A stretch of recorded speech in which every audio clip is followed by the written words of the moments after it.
All right, everybody, welcome to Math with Grace. Today we're going to be working through Pre-Algebra, Book 803, Lessons 11 through 15. All right, so Lesson 11 begins on page 42, and it's all about changing fractional percents to decimals with rounding. Now, when we change a percent to a decimal, we move the decimal place 2 places to the left. So this is the same as 0.02, right? When we have a fraction after that, we have to include that as well. So if this was 2 and 1/2, okay, I put the decimal there already, percent, okay, we still move our decimal 2 places, and so we still end up with 0.02. But then we have to add this half at the end. And we know that when we're talking about half as a percent, it's a 5. So it would be 0.025. Well, for these that they've given, these examples don't end neatly like a 5, like a 0.5% would. And so we do it, though, the same way. We're still going to move our decimal 2 places and get 0.02, but then you can pull out your calculator and take 1 divided by 3, and you'll see that it's just 3, right? So we can just put a 3 at the end, okay? We're rounding to the nearest thousandth, all right? That's plenty far enough. Same thing here. So here would be our decimal. We're going to move our decimal 2 places. We end up with 0.15. We take our 2 divided by 3. It's 6666666. So we can just put a 7 at the end. Because the 6 repeats, we're rounding a 6 based on a 6. And so we end up with a 7 when we round. All right. 25, we're moving our decimal 2 places. It gives us 0.25. Rounding 1/6 gives us 1/66666, okay? 1 divided by 6. So again, we're rounding this 1 based on this 6. That's going to give us a 2 when we round, right? Here's 4%. We move our decimal 2 places. We have 0.04. 5 divided by 6 is 0.833333. We round our 8 based on our 3, so the 8 just stays the same. So that's our rounded version. 3, we move our decimal 2 places. We have 0.03. 3 divided by 8 is 3.75. We're still rounding to the thousandth, so we're rounding this 3 based on this 7, and we end up with 0.34. 7.58, we move our decimal 2 places. We've got 0.07. 5 divided by 8 is 625. We're rounding this 6 based on this 2, and so our 6 stays the same. So when we round, when we're talking about percentages with decimals, we always do our whole percent first, and then we worry about tacking on our fractional percentage by dividing the numerator by the denominator. And then they want you to round to the nearest thousandth or whatever the instructions read. So let's take a look at some of these problems. All right, so we're in book 803, lesson 11, page 42. Number 1 asks us to round 1/3%. Now what we need to realize here, and all of these are to the thousandth, but what we need to realize with this one in particular is we don't even have 1 whole percent. We have less than a whole percentage, which tells us that we have 0.00 something. The decimal would be here. Moving it 2 places would give us 2 zeros. Now, taking out our calculator and dividing 1 divided by 3 tells us that 1 divided by 3 is 3.333333, right? So we take our 3 and we use a 3 to round it. It's going to stay the same. So our answer is going to be 0.003. All right, let's look at B. B, at least B, now we have a whole percentage, 7 1/6. So our decimal would be here. We're moving it 2 places. We know it's going to be 0.07 something. Pulling out our calculator again, we take 1 divided by 6, and we see that our something is 1,66666, right? Well, we're rounding to the thousandths, so we're going to round this 1 based on that 6, so it's going to become a 2. So the decimal we would use for that is 0.072. Let's take a look at problem number 2. So for number 2, we start out with 24 2/3%. Again, our decimal would be here, right? We move it 2 places, so we know we have 0.24 something. Pulling out our calculator, 2 divided by 3 gives us 0.6666666 forever. My calculator anyway, rounds for me here. So really, this is what we can look at. We know that our 6 is going to be rounded by a 6, so we're going to end up with a 7 at the end. Okay, so now let's look at 2b is 2 1/8%. My decimal's here. I'm moving it 2 places, so it's going to be 0.02.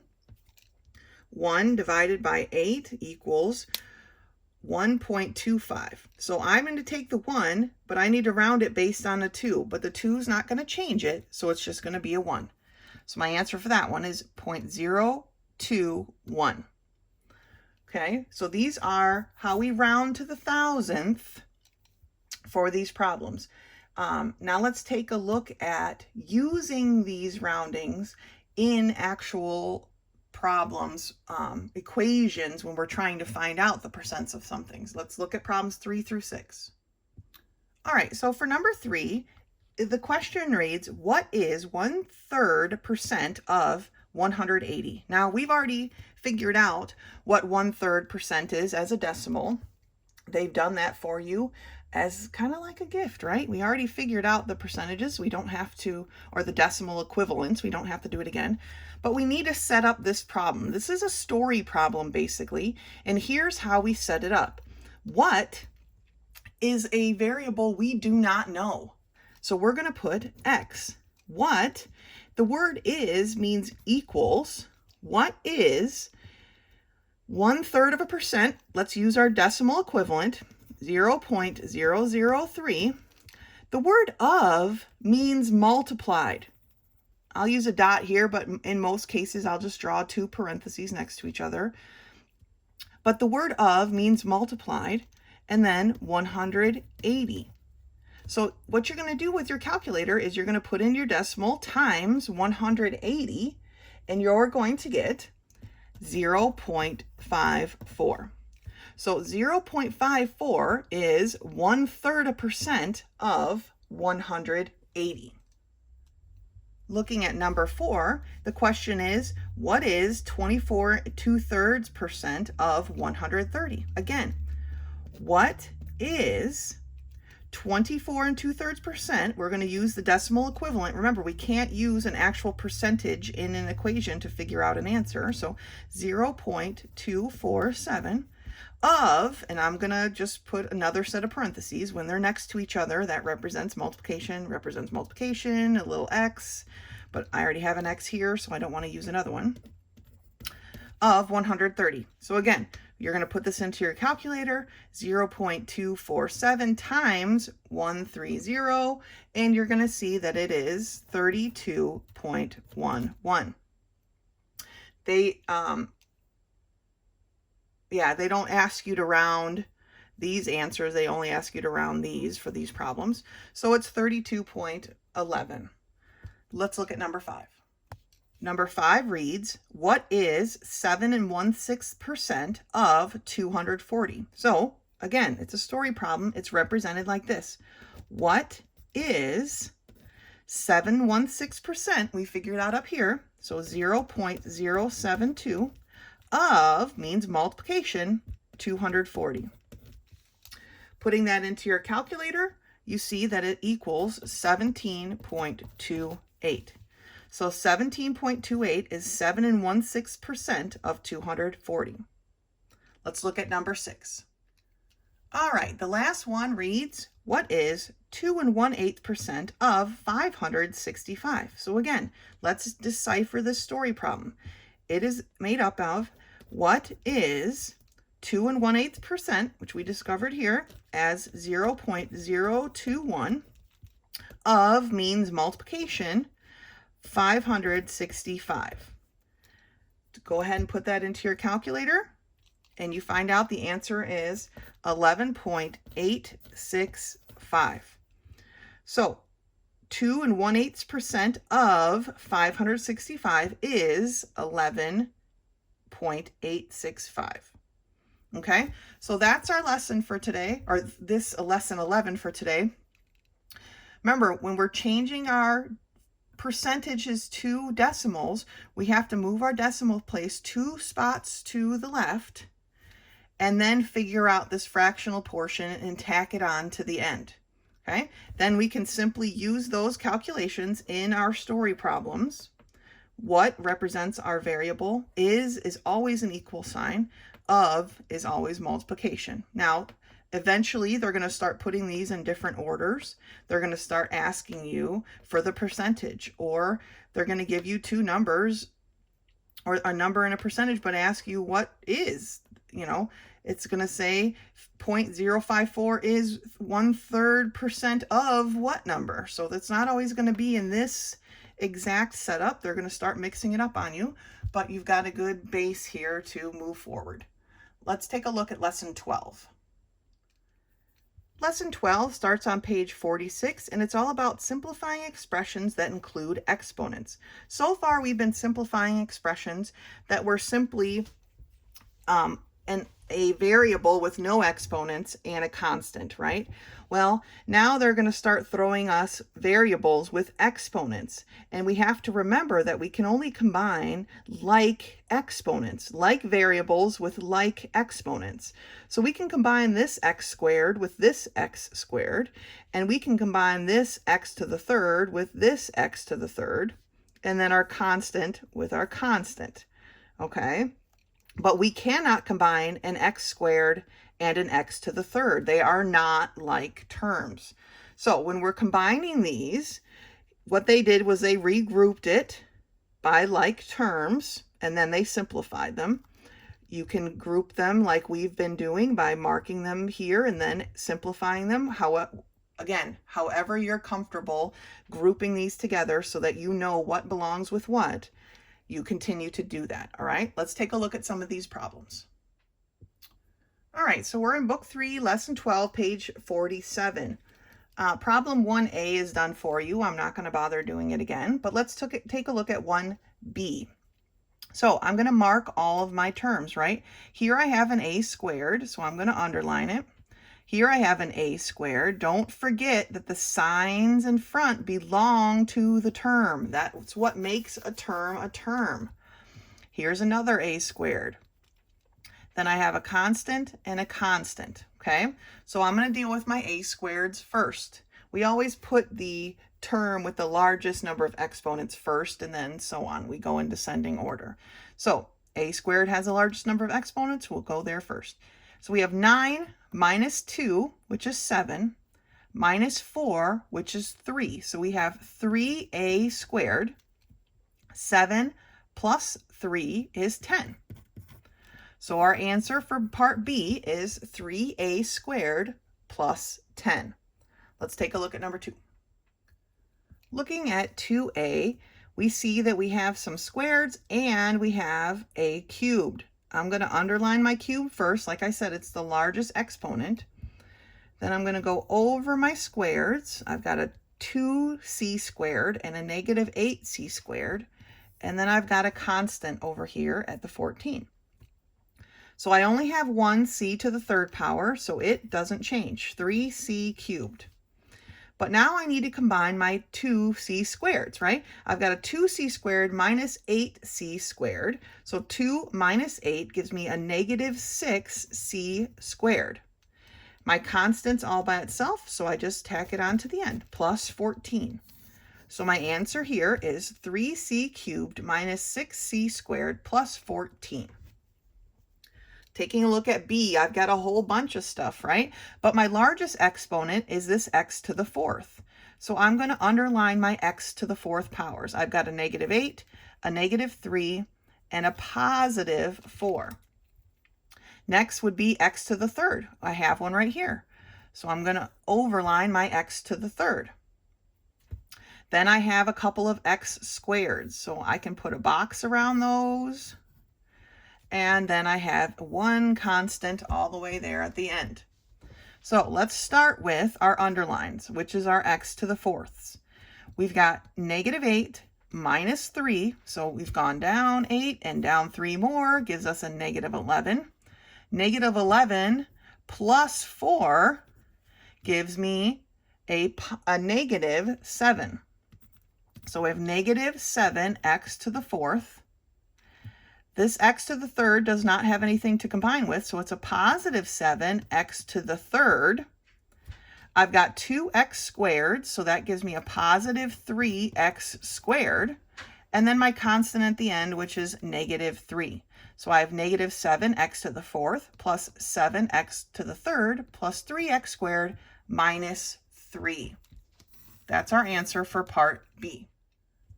Taking a look at number 3, we have a bunch of a's here, right? But this a to the third is my largest, so I'm going to underline it. Then I have a couple different a squareds. Oh, here's another a to the third. All right, snuck up on me there. So I'm going to combine my a to the thirds first. I've got 6 minus 1, right? There's an invisible 1 here, and that gives me 5a to the third. And then my a squared is 6 plus 4, so plus 10a squared. So that's my answer then for number 3, 5a cubed plus 10a squared, 3a. 3b, I've got a bunch of y's, right? Here I have a y to the third, but that's my only one. Then I have a y squared and a y squared, and then I've got a couple of just simple y's, right? Let's take a look at our y to the third. It's only one here, so we just rewrite it, 6y to the third. I've got 2y squared, so -6 plus 2, -6 plus 2, right, gives me a -4y squared. And then I've got y, so -4 plus 1 gives me a -3y. So my answer for 3b is 6y to the third minus 4y squared minus 3y. All right, number 4 we're going to look at now, and it combines the terms vertically. So we're going to look at those now. All right, so number 4 has 3 parts, and it set them up vertically. Now, just like it did this last time, I really wish it just had all the terms together in one thing, but that's fine. It broke it into 3 parts. So let's add these together. I don't have a constant to add to my 12, so it just falls down, right? I don't have a single x exponent to add here, so it just falls down. But I do have 2x squared, so I've got a -3 plus 8. -3 plus 8 gives me a +5x squared. So that is my answer for part A. Looking at the same set of terms, but now we're adding a 2x. Again, my 12 doesn't have any opposition, so it just falls down. -5 plus 2, -5 plus 2 gives me a -3x. And then my -3x squared just falls down. It doesn't have another x squared to be combined with. So there's our answer for part B. And then over here in part C, we've got our constants. Positive 12, right, minus 14 gives me a -2. My -5x falls down, and so does my -3x squared. And so that's my answer for part C. Now, before, you could have stacked any one of these problems here vertically if that works best for you. However you best do this, however it's easier for you to see, I prefer the underline, overline, box, circle, whatever method, but you could have stacked them up vertically. What you need to be careful when you're stacking things vertically is that you don't forget anything, okay? Anytime we transfer work from one page to the next, and trust me, I do it all the time, as you know, you can make a mistake, and I'm sure you've seen me make mistakes, right? It's very simple when you're transferring from the book to a piece of paper or whatnot. to make a mistake, to put a negative here instead of a positive, or sometimes I write 8s instead of 3s or whatever, you know, we're human, we make mistakes. So check your work if you're going to rewrite these in a vertical method so that you can add them like this. All right, but otherwise, make sure we're looking at our exponents and we're only combining like variables with like exponents. All right, that's lesson 12. Good job. Lesson 13 begins on page 51 and again on page 52, but let's take a look at 51 here real quick because we're talking about linear relations. And a linear relation is a steady, unchanging relationship between two sets of numbers. So two sets of numbers that their relationship between them doesn't change. And why they call that a linear relationship is because when we graph it, it forms a line. But here's one example. It says one donut recipe at Big Ben's Bake Shop makes 50 donuts. Okay, so the recipe makes 50 donuts. Two recipes then would make 100 donuts, right? And then three recipes would make 150 donuts. The recipe to the number of donuts is the linear relationship. Every time we double the recipe or we add another recipe to the original, we're adding 50 more donuts. So when we changed from one recipe to two, we added 50 more donuts. So two recipes is making 100. When we add another recipe, we added another 50 donuts. So 3 makes 150. So do you see the relationship there? And right here at the bottom of the page, they've written that relationship as a set of ordered pairs. So whenever x is 1, y is 50. Whenever x is 2 recipes, y is 100 donuts. Whenever x is 3 recipes, y is 150 donuts, and so on. This would go on and on forever, amen. That's just how linear relationships work. Let's turn the page. So then here, they've put these ordered pairs onto a coordinate plane, and as you can see, it's created a line. Now, using this graph, they can find out some pretty good information. What if they only wanted to make 1.5 recipes? Well, it would give them 75 donuts, right? Here's 1.5, it would give them 75 donuts. What if they only wanted to make 125 donuts? They could come across here and see they would have to make 2.5 recipes.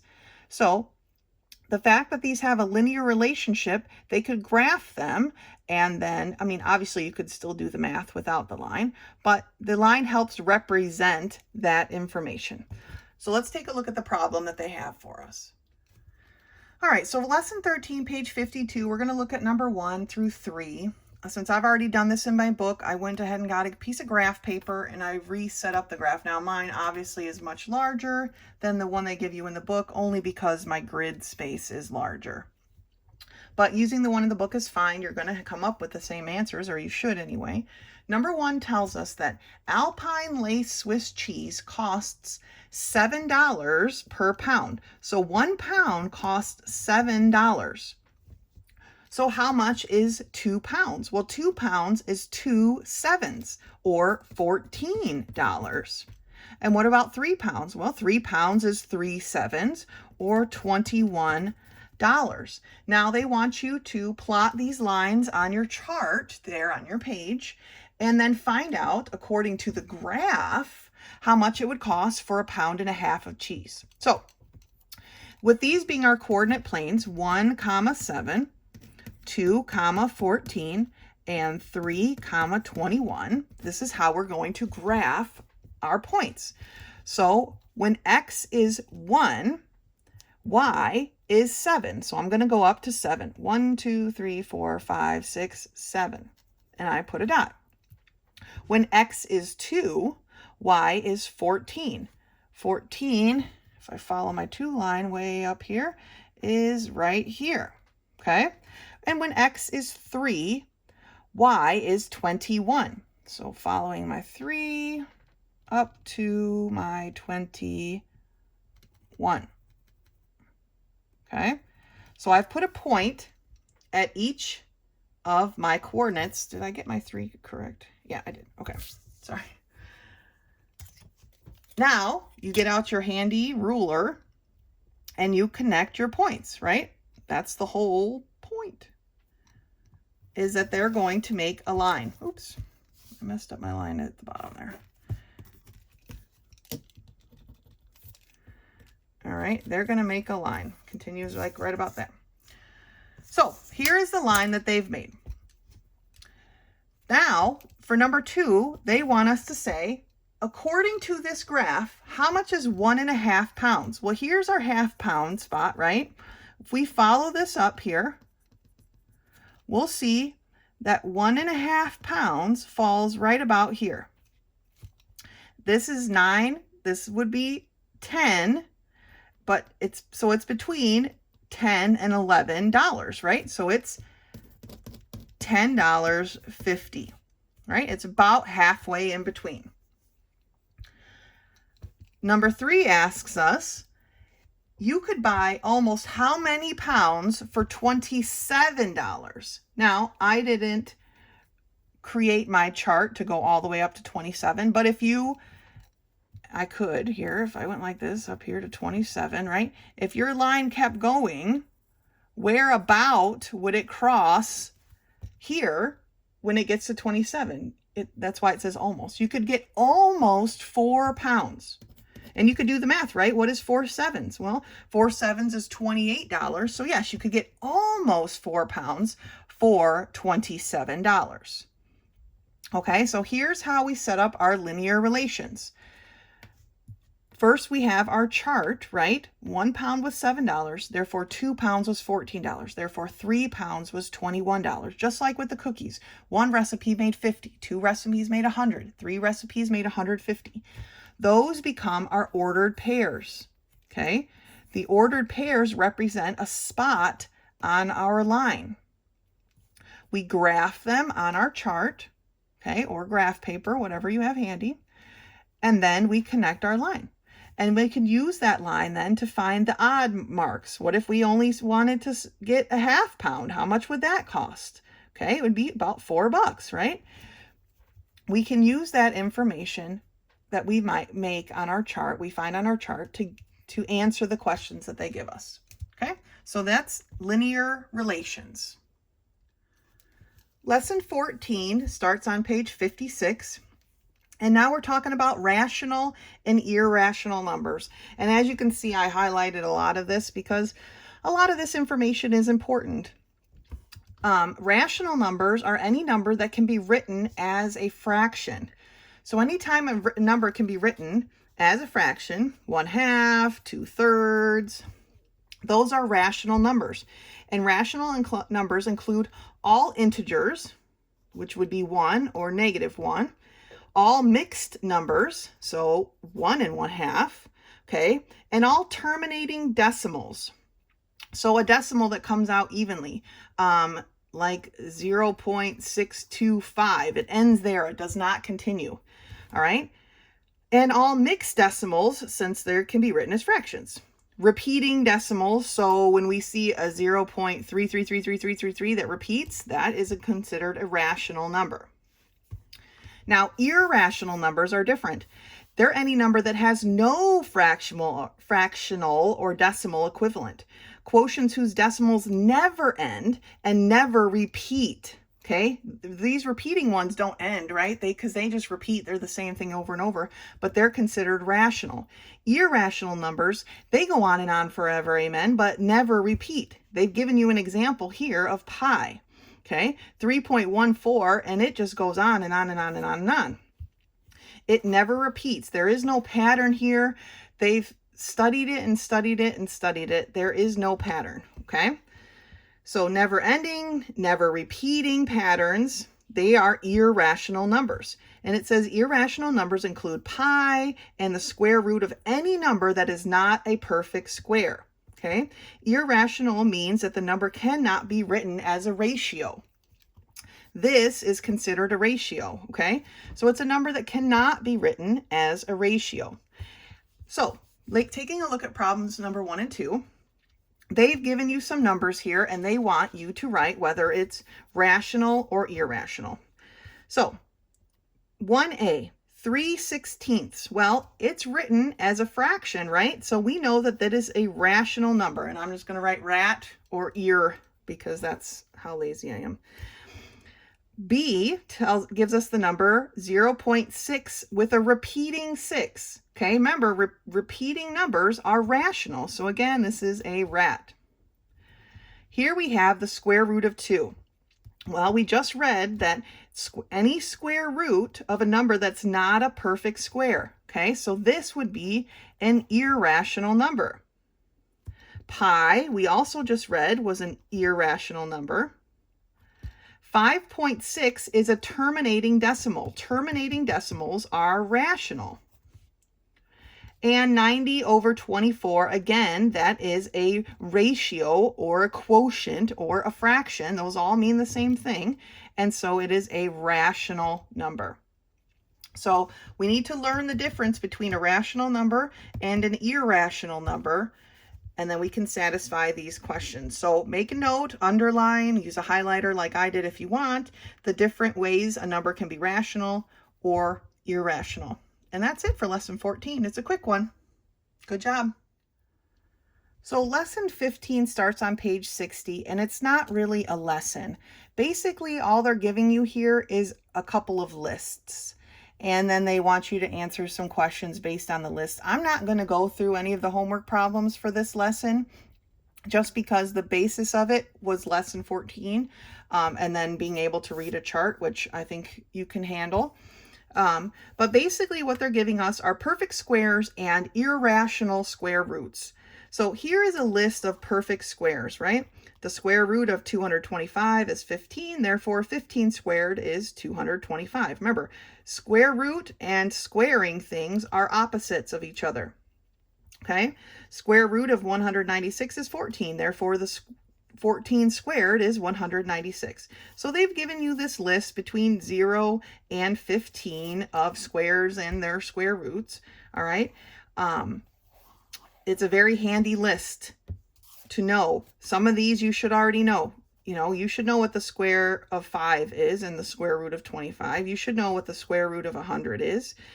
Some of these you should know, but some of these are a little bit, we don't use them quite as much. So just review this list and take a good look at it. On the next page now, which would be 61, they give us the table of square roots. Now, this one's a little bit, it's not something you can memorize, trust me, and it's not something we'll use. I don't think we'll use it in any other book other than this book. And honestly, you can find these on your calculator if you needed to. So don't feel like you need to memorize this table at all. The only reason I said that you should review this table down here is because we use these so often that it's probably better to have these memorized. These, on the other hand, we don't use as often. You know, the square root of 1 is 1. 1 times 1 is 1, so the square root of 1 is 1. But the square root of 2, and they give you these wiggly equal signs because they had to round. Remember, we said that the square root of any number that isn't a perfect square becomes an irrational number. It goes on and on forever with no repeating pattern. So they had to round, which is why they give you these wiggly, squiggly equal signs. But they've given you a rounded off number. So the square root of 2 is about 1.414. Square root of 3 is about 1.732, and so on. Obviously, the square root of 4 is a perfect square. It's a rational number. Irrational, irrational, irrational, irrational, rational, right? Irrational. All of these are irrational numbers. Here we finally get another rational, and then we have some more irrational numbers. I know if you're not sure how to use your calculator to find the square root of these to get a decimal equivalent, send me a message and we'll go over it personally. But basically this list gives you some generic ones. The questions here all involve this. They want you to use the decimal equivalents and find the answer. Now, rarely will we be doing that in our actual homework. If the answer is the square root of 13, I do not want to see 3.606. I want to see the square root of 13. Okay, that is the exact answer. This answer is rounded. While it's close and it gives us an idea, it is not correct. It is not 100% correct because you had to round at some point, right? This is the correct answer, and this is what I would expect to see in the homework unless they ask for a decimal. If they ask you to find the decimal equivalent, rounding to the nearest whatever, then you can put a number. Otherwise, I would expect just the square root of 17. Okay, so go ahead and work through some of those. If a question comes up, let me know. That's it for our video for this week. You know how to get a hold of me, like I said, if you have a question. If not, you can meet me in my office hours. So until next time.